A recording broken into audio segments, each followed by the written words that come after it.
প্রচণ্ড গরমে প্রাণ ঠান্ডা করা একটা শরবতের রেসিপি আজকে আমি আপনাদের সাথে শেয়ার করব। এই শরবতটা আমি বানিয়েছি সমস্ত হেলদি উপকরণ দিয়ে। বাজারে এখন প্রচুর পরিমাণে ফুটি পাওয়া যাচ্ছে, যাকে খরবুজা বা মাস্কমেলনও বলা হয়ে থাকে। এই ফুটি আর তার সাথে সাবুদানা আরও দু একটা হেলদি জিনিস দিয়ে আজকের এই শরবতের রেসিপি শেয়ার করছি, যা শরীরকে মনকে রাখবে তরতাজা ঠান্ডা। নমস্কার বন্ধুরা, আপনাদের সবাইকে স্বাগত জানাই আমার কুকিং চ্যানেল সোনালি কথায়। তো আজকের এই হেলথ ড্রিঙ্কটা বানানোর জন্য প্রথমে গ্যাস ওভেনে বসিয়ে দিলাম একটা সসপ্যান।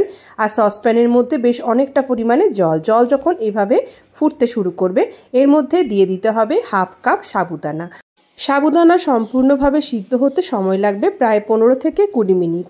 যদি ছোটো দানার সাবু হয় তাহলে কিন্তু খুব তাড়াতাড়ি সিদ্ধ হয়ে যায়। তো সাবুদানা সিদ্ধ হলে এর কালারটাও চেঞ্জ হয়ে সাদা থেকে স্বচ্ছ হয়ে যাবে। সিদ্ধ করা সাবুদানাটাকে সঙ্গে সঙ্গে ছেঁকে নিয়ে ঠান্ডা জল দিয়ে একটু ধুয়ে নিচ্ছি, যাতে এটা ঝরঝরে থাকে। এইভাবে সাবুদানাটাকে সিদ্ধ করে আমরা প্রিপেয়ার করে নিলাম।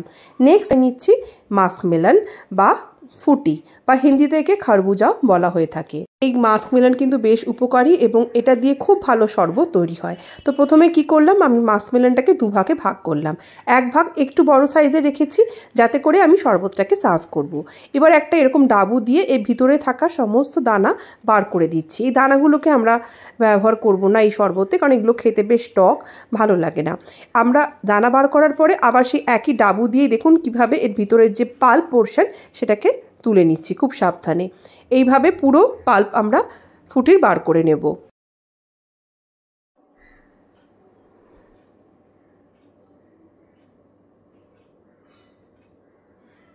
তো চলুন এবার এই পাল্প পোর্শনটাকে আমরা মিক্সিং গ্রাইন্ডিংয়ে জারের মধ্যে নিয়ে নেব।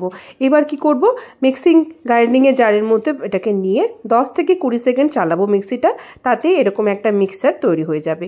এটাকে সাইডে সরে রাখছি। এবার নেক্সট স্টেপে আসছি। একটা বাটির মধ্যে 3 বড় টেবিল চামচ নিয়ে নিচ্ছি ঠান্ডাইয়ের প্রিমিক্স।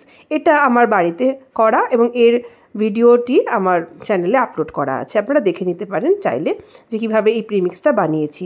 আর যদি আপনারা এটার অল্টারনেটিভ বলেন, তাহলে এখানে আপনারা দিতে পারেন 3 টেবিল চামচ ভ্যানিলা এসেন্সের কাস্টার্ড পাউডার, তার সাথে সামান্য একটু এলাচের গুঁড়ো, আর চাইলে কিছুটা ড্রাই ফ্রুট গুঁড়ো করে দিতে পারেন। এখন হাফ বাটি দুধের সাথে এটাকে একটু মিক্স করে নিচ্ছি। ব্যাস, এবার এটাকে সাইডে সরিয়ে রাখছি। এবার গ্যাসের মধ্যে বসিয়ে দিচ্ছি একটা ভারী তলার কড়াই। আর কড়াই গরম হলে তার মধ্যে অল্প একটু আমরা দিয়ে দিব জল দিয়ে তারপরে দুধ ছাড়বো। তাতে কী হবে, যখন এটাকে আমরা জাল দেবো তলায়, মানে কড়াইয়ের তলায় দুধটা লেগে যাবে না।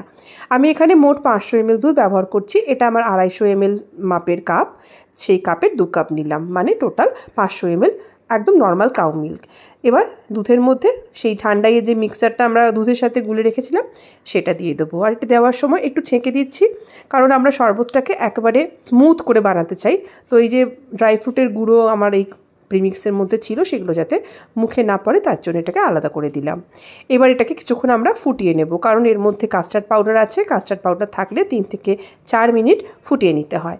আর আমরা যে মাস্কমেলনের পেস্টটা বানিয়েছিলাম সেটাকেও এই সময় দুধের মধ্যে ছেড়ে দেব। ব্যাস, এবার এই সবগুলোকে একসাথে 3 থেকে 4 মিনিট ভালো করে জাল দিয়ে নিচ্ছি। এবারে মিষ্টি স্বাদটা দেখে দেবেন। ঠান্ডায় প্রিমিক্সের মধ্যে আমার একটু মিষ্টি দেওয়া ছিল বলে আমি এখানে স্বাদ বুঝে আরও 2 টেবিল চামচ চিনি যোগ করলাম। আপনারাও আপনাদের স্বাদ মতন কম বা বেশি চিনি যোগ করে নিতে পারেন, বা চাইলে আপনারা এখানে কিন্তু চিনির বদলে মধু দিতে পারেন বা গুড়, জ্যাগারি পাউডার দিতে পারেন।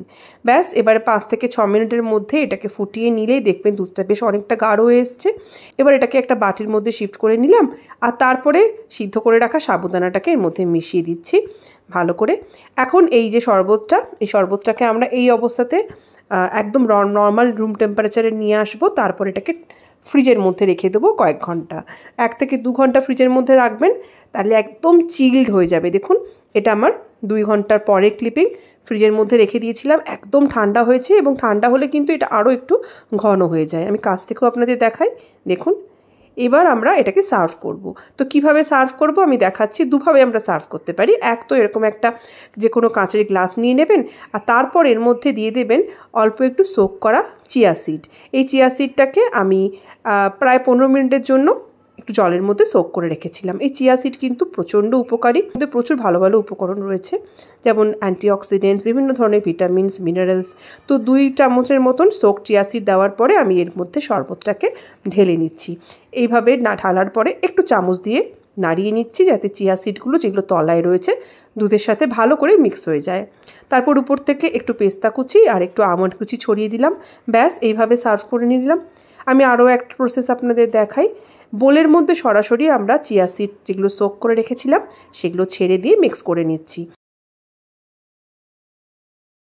এবার পুরো শরবতটাকে আমরা মাস্কমেলনের যে খোলটা রেখেছিলাম তার মধ্যে সার্ভ করব। দেখুন, এটাও কিন্তু বেশ ভালো লাগে এবং দেখতেও ভীষণ বাচ্চাদের জন্য অ্যাট্রাকটিভ লাগে। এরও উপরে ঠিক একইভাবে একটু ড্রাই ফ্রুট ছড়িয়ে দিচ্ছি। এবার একটা স্ট্র দিয়ে এটাকে সার্ভ করছি। তো বন্ধুরা, আপনারা যদি আজকের এই রেসিপিটা পছন্দ করে থাকেন তাহলে এবারের গরমকালে এই ধরনের শরবত অবশ্যই বাড়িতে সবাইকে করে খাওয়াতে পারেন। রেসিপি ভালো লাগলে ভিডিওটিকে লাইক, কমেন্ট, শেয়ার করে আর আমার চ্যানেলটিকে সাবস্ক্রাইব করে আমার পাশে থাকবেন। অবশ্যই আমার ভিডিও রেগুলার বেসিসে দেখতে থাকবেন। আশা করি খুব ভালো লাগবে। সবাই ভালো থাকুন, সুস্থ থাকুন। নমস্কার।